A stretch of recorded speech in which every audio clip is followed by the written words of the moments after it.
السلام علیکم ګرانو دوستانو، نن به زه تاسو ته د کرکټ په هکله باندې یو څو تازه او ډېر مهم خبرونه درکړم. هسې خاص کار زه به تاسو ته وایم هسې په دوبۍ لیګ کې شپږ افغان لوبغاړو نومونه اولیني راونډ کې راغلي دي.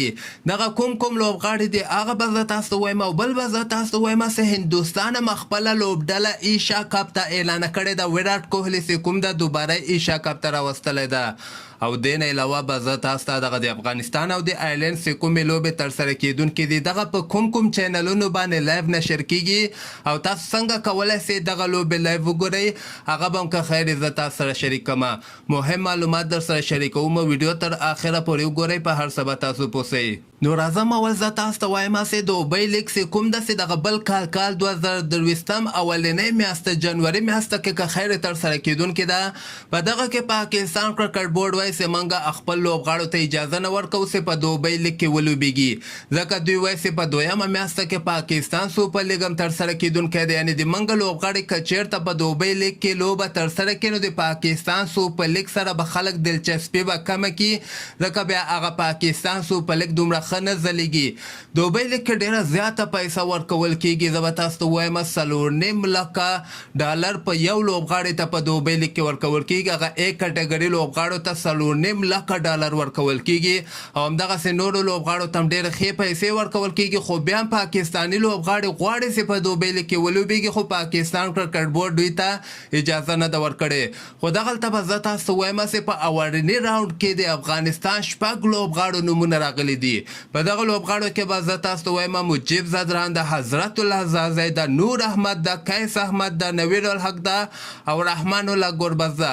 د دغه شپږ افغان لوبغاړو نومونه فلحال راغلي دي. او څو ورځې کې به که خیر نور افغان لوبغاړو نومونه هم راسي. خو یو خبره به زه تاسو ته وکړم چې دغلته د رشید خان نوم بیا په دغه ډرافټ کې نه ده شامل شوی، ځکه رشید خان هغه هلته په بیګ بیش لیګ کې لوبېږي. یعنې بیګ بیش لیګ هم په همدغه جنوري میاشته کې ده او دوبۍ لیګ هم په جنوري میاشته کې ده. نو دغلته به هغوی سره لوبغاړو لپاره ډېر زیات چانس ده چې په دوبۍ لیګ کې ولوبېږي یا بیګ بیش لیګ کې ولوبېږي، او کیدای شي بنګلادیش لیګ هم وسي، او د ساوت افریقا لیګ چې کوم ده هغه هم په همدغه جنوري میاشته کې ډېر زیات لیګونه ترسره کیږي. نو د افغانستان لوبغاړو لپاره ښه چانس ده چې مختلف لیګونه کې که خیر واخیستل سي. بل به زه تاسو ته وایم چې د هندوستان کرکټ بورډ هم نن دغه ایشا کپ ته خپل 18 لوبغاړي اعلان کړي دي. په دغه کې 3 لوبغاړي ریزرو لوبغاړي دي او دغه 15 مین لوبغاړي کوم به چې ایشا کپ کې د هندوستان لپاره لوبه ترسره کوي. دغلته کپټان روهت شرما ده، دې نه علاوه KL راهول ده، دا انفټ شوی اوس دوباره جوړ شوی د بیرته لوبډلې ته راغلی. ویراټ کوهلي دوباره سکواډ کې اچولی ده، ځکه ویراټ کوهلي فارم هم ډېر زیات خراب ده، خو بیا هم دوی ویراټ کوهلي باندې اعتبار کړی او د ایشا کپ سکواډ کې ور شامل کړی. د سوریا کمال یادو د دیپک هودا د ریشب پانت د نینیش کارتک د هرډیک پانډیا د رویندر جډیجا د RS د یوزویندر چهل د روی بشنوی د اشید سنگ د بومریشنر کمار د ویش خان د او دغه 3 لوبغاړي شریاس ایر، اکشل پټیل او دیپک چهل دغه ریزرو لوبغاړو کې دوی شامل کړي دي.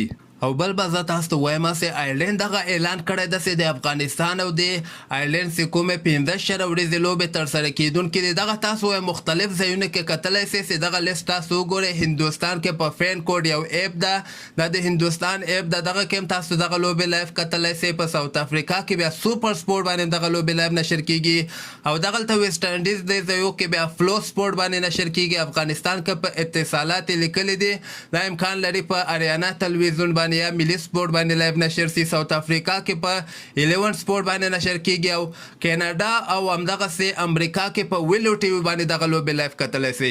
خو زه به تاسو ته وایم چې امکان لري افغانستان کې په وطن ټي وي هم لایف نشر سي، او په یوټیوب کې هم که خیر موږ امکانات ډېر زیات دي چې په یوټیوب او فیسبوک کې هم که خیر موږ او تاسو دغه لوبه لایف وګورو. سبا ته که خیر د افغانستان او د آیرلینډ اولنۍ شل ورځې لوبه ترسره کیدونکې ده. ماښام ټایم کې 9 بجې دغه لوبه د افغانستان په وخت باندې شروع کیدونکې ده. او یو ښه خبر به زه تاسو ته د دغې لوبه په هکله باندې درکړم چې سبا ته په آیرلینډ کې د باران امکان هم نشته ده، یعنې تقریبا 90% چانس ده چې په آیرلینډ کې باران ونسي. نو همدغسې تازه خبرو لپاره تاسو دغه چینل هم در سره سبسکرایب کولی شئ.